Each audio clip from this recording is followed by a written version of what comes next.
আমি কয়েকদিন আগে সাংবাদিক একটা মত বিনিময় অনুষ্ঠান ছিল, সাংবাদিকদের স্মরণে, ওনাদের সম্মানার্থে, ওনাদের দায়িত্ব কর্তব্য কি এটা কোরআন দিয়ে হাদিস দেওয়ার বাস্তবতা দিয়ে বলতে গিয়ে একটা কথা আমার ওভাবে বলা ঠিক হয়নি। বলেছিলাম যে সংবাদ এটা নবী থেকে আসা, কারণ নবী মানে সংবাদ বাহক। যারা সত্যের সংবাদ বহন করে নিয়ে বেড়ায় তাদেরকে আল্লাহ রাব্বুল আলামিন এই পৃথিবীতে নবী করে পাঠিয়েছিলেন। কি আমি দলিল দিয়েছিলাম সূরা কলমের 4 নম্বর আয়াত দিয়ে, ওয়া ইন্না লাকা লাআজরান গায়রা মামনুন। আপনি শব্দের দিকে খেয়াল করেন, ওয়া ইন্না লাকা লাআজরান, অবশ্যই আপনার জন্য, অবশ্যই আবার লাগিয়েছেন ওয়া ইন্না লাকা লাআজরান, অবশ্যই আপনার জন্য হে নবী। আবার বলছেন অবশ্যই লাআজরান, পুরস্কার আমি আল্লাহ রেডি করে রেখেছি। গায়রা মামনুন, শেষ হয়ে যাবে না পুরস্কার, নিরবিচ্ছিন্ন চলতে থাকবে। কেন এই পুরস্কার দিলাম জানেন?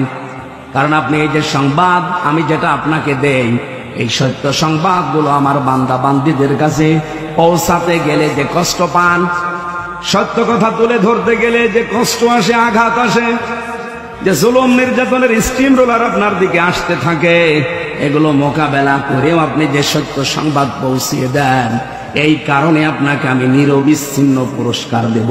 সুবহানাল্লাহ বলতে পারেন না? নবী যদি সত্যের কথাগুলো সঠিকভাবে তুলে ধরতে পারে, এই পৃথিবীতে যারা সাংবাদিক তাদেরও উচিত, যারা এই দেশে নেতৃত্ব দেয় তারা যদি আদর্শ হিসাবে নেতা গ্রহণ করতে হলে মুহাম্মদুর রাসূলুল্লাহকে গ্রহণ করবে না? বলেন না কেন? কেউ যদি স্বামী হতে চায় আদর্শ স্বামী সে মুহাম্মদুর রাসূলুল্লাহর মতো হবে, কথা বলা লাগবে। কেউ যদি নানা হতে চায় তাহলে আদর্শ নানা হতে হলে মুহাম্মদুর রাসূলুল্লাহকে ফলো করা লাগবে, কথা বলেন। কেউ যদি রাষ্ট্রনায়ক হতে চায় তাহলে আদর্শ রাষ্ট্রনায়ক হতে হলে তাকে মুহাম্মদুর রাসূলুল্লাহকে ফলো করা লাগবে। এইটা বলতে বলতে আমার মাত্র 6 মিনিট সময় ছিল, পুরাটা গোছাতে পারি নাই। আমি একবারেই বলেছিলাম যারা সাংবাদিক, সংবাদ বাহক, আপনাদেরও আদর্শ যেন হয় মুহাম্মদুর রাসূলুল্লাহ। আপনারা সাংবাদিকতা করেন, এটা কিন্তু মহান পেশা বলে আমরা ধরি অনেকে, যে মহান পেশায় আছে। আপনারা এই মহান পেশায় তখন থাকবেন যখন সত্যকে সত্য বলে তুলে ধরবেন আর মিথ্যাকে মিথ্যা বলে জানিয়ে দেবেন, তখন ওই পেশাটা মহান হবে।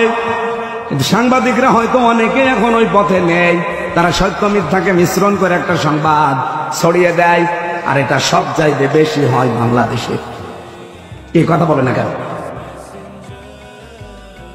আমি কয়েকটা সাংবাদিক সংবাদপত্রের রিপোর্ট অনুযায়ী 3 বছর জেলে ছিলাম, বিশেষ করে যুগান্তর, টেলিভিশনের ভেতরে ডিবিসি, সময় টিভি, আর টিভি, এরা এমন এমন ভাবে কালার করার জন্য নিউজ বানায়। হ্যাঁ, আমি কথা বলেছি ঠিক, কিন্তু কথাগুলোরা আগের কথা পরের কথা কেটে মাঝখানটা দিয়ে দেয়। এমন ভাবে হেডলাইন বানায় যে দোষ আমারই মনে হয়, অথচ পুরা 1.5 ঘন্টা 2 ঘন্টা বক্তব্য শোনে না, মাত্র 1.5 মিনিট 2 মিনিট শোনে। আমি সাংবাদিকদের সম্মানার্থে যে কথাগুলো বলেছিলাম ওখানে প্রায় 6 মিনিট, সেখানে মাত্র 25 সেকেন্ড দিয়েছে, আর 5 মিনিট 35 সেকেন্ড কেটে দিয়েছে। মানুষ তো এমনি ভুল বুঝবে। আর এটা শোনার পরে আগা নেই মাথা নেই, এই যে কিছু পীর নামে কলঙ্ক, এগুলো আমি কলঙ্কই বলি। কারণ যাদের পেট পূজা ধান্দাবাজি ছাড়া দুনিয়ায় কিছু নেই, খালি গলাবাজি ধান্দাবাজি করে চলছে, মানুষকে ধোকা দিয়ে বোকা বানিয়ে এরা ফতোয়া দেওয়া আরম্ভ করে দিল, হামজা কাফের। আপনি জানেন কেউ যদি কাফের না হয় ওইটা কিন্তু ঘুরে যে বলবে তার দিকে যায়, কথা বলে না কেন? তো আপনি জানেন না আমি কোন নিয়তে বলেছিলাম, কোন সিচুয়েশনে বলেছিলাম, কোন অবস্থায় বলেছি, ওটা আমি জানি আর আমার আল্লাহ জানে। কারণ আমলের ফলাফল নিয়তের উপরে নির্ভরশীল। ইন্নামাল আমালু বিন্নিয়াত, এই কথা বলছেন। আমার আকীদার বিষয় তার প্রকাশ করার বিষয় না, এটা তো মনের বিষয়।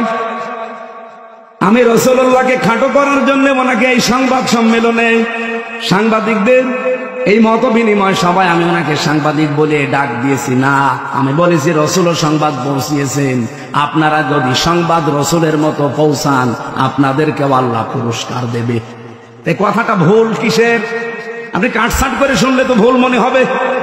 এটা নিয়ে সারা দেশে কিছু মানুষ যারা কুয়ার ব্যাংক চার দেওয়ালের মাঝে যাদের অবস্থান, এরা ফতোয়াবাজি আরম্ভ করে দিল। কেন নবীকে সাংবাদিক বলল? অথচ নবী শব্দের শাব্দিক অর্থ হচ্ছে সংবাদ বাহক। যারা সংবাদগুলো বহন করে নিয়ে বেড়ায় তাদেরকে বাংলায় সাংবাদিকই বলে।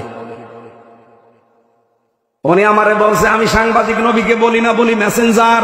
মেসেঞ্জার মানে কি? মেসেঞ্জার তো আরো খারাপ শব্দ। ব্যাংকে যতগুলো পোস্ট আছে দেখবেন তার একটা পোস্ট আছে মেসেঞ্জার। এই যে চা মাটি নিয়ে দেয় পানি মানি, তো খুব ভালো পোস্ট। এক কথা বলছে না কেন? রসুল শব্দটা এসেছে রসুলুন থেকে রেসালাত। এই রেসালাত শব্দের শাব্দিক অর্থ হচ্ছে পিয়ন। সংবাদ বহন করে যারা নিয়ে যায় তাদেরকে পিয়ন বলা হয়। কথা বলে না কেন? কিন্তু রসুল্লাহকে পিয়ন আপনি বলতে পারবেন না। এই হিসাবে আমি যদি মুখ ফসকে বলেও ফেলি রসুল্লাহ বা নবী মানে সাংবাদিক, আমি তো সরি বলেছি, আমি তো মাপ চেয়েছি। এমনকি রাতে তাহাজ্জুদ পড়েও আমি মাপ চেয়েছি। আমি আশা করছি আমার আল্লাহ আমাকে মাফ করে দেবে। কিন্তু আপনি কাফের বলে কি করলেন? আমার মনের অবস্থা আপনি জানেন না। আন্দাজে কাফের ফতোয়া দিয়ে আপনি এখন নিজেই কাফের। আজকে ফেসবুকে একজন লিখেছে অমুক পীর সাহেব কাফের, আসলেও কাফের। এত ফতোয়া আসে আপনার ফতোয়া তো হাসিনার বিরুদ্ধে শুনি না, আপনার ফতোয়া ডক্টর জাফর ইকবালের বিরুদ্ধে শুনি না, আপনার বিরুদ্ধে ফতোয়া তো ওবায়দুল কাদেরের বিরুদ্ধে শুনি না, আপনার ফতোয়া শাহিন চাকলাদারের বিরুদ্ধে শুনি না। আপনার যত ফতোয়া সব আমির হামজা আর মিজানুর রহমান আজহারির বিরুদ্ধে। আপনি যে নাম নিয়ে বসে আছেন, এই নামটাই তো আমার কাছে মনে হয় যে এটা একটা নতুন জিনিস। ইসলামে পীর বলে কিছুই তো আমরা পাই না। কিসের পীর আপনি? আমি আপনাকে ছোট খাটো করার জন্য না, পীর শব্দটা যে নিয়েছেন এটা কোন জায়গায় আছে বলেন? আপনি যে বলছেন নবীকে সাংবাদিক বলা যাবে না, মেসেঞ্জার বলা যাবে কোন ফাঁকে? আপনি যে নিজেই বললেন নবী মেসেঞ্জার। এই কথা বললে নবীর সম্মান আরো খাটো হয়। ব্যাংকে যারা পানি চা টেনে দেয় তাদেরকে আমরা মেসেঞ্জার বলি। এরকম একটা পোস্ট আপনি নবীর নামে লাগিয়ে দিলেন। আর সাংবাদিক যে কত উপরের পোস্ট, সেটাকে আপনি ফালতু শব্দ বললেন। উল্টা পাল্টা নাম দিয়ে আবল তাবল করে আমারে নাই ছোট করেন। কিন্তু সারা পৃথিবীর যারা হক্কানি সাংবাদিক, যারা ন্যায় পরায়ণতার উপরে টিকে আছে, সাংবাদিক মাহমুদুর রহমানকে আপনি খাটো করেছেন। এক কথা বলছেন না কেন? সাংবাদিক ইলিয়াসকে আপনি খাটো করেছেন, সাংবাদিক কনক সরওয়ারকে আপনি খাটো করেছেন। যারা জীবনের উপরে রিস্ক নিয়ে সংবাদগুলো প্রচার করে সেইটাকে আপনি ফালতু বললেন।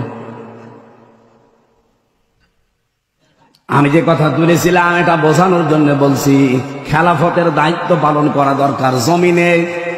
আজ হাজারো পীর এই দেশে, 48,000-এর উপরে পীর। আমি তো যতটুকু খোঁজ রাখি পৃথিবীতে এমনও দেশ আছে যে 48,000 মানুষও নেই, অথচ পীর এই দেশে 48,000। এত পীর, একটা কেউ রাজপথে পাওয়া যায় না, জমিনে পাওয়া যায় না।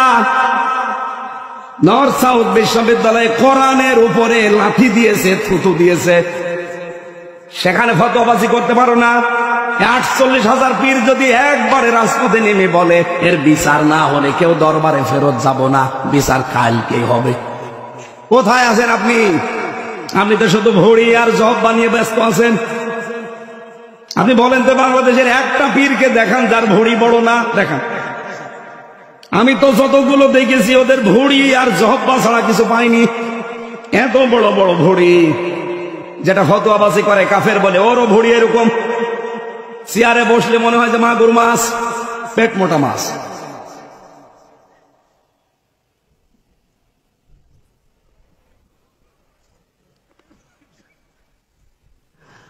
আমার মনে হয় এই দেশে একামতের দিন যারা কায়েম করতে চায়, হ্যাঁ তাদের ছোটখাটো ভুল ত্রুটি থাকতে পারে, আপনি কি করছেন?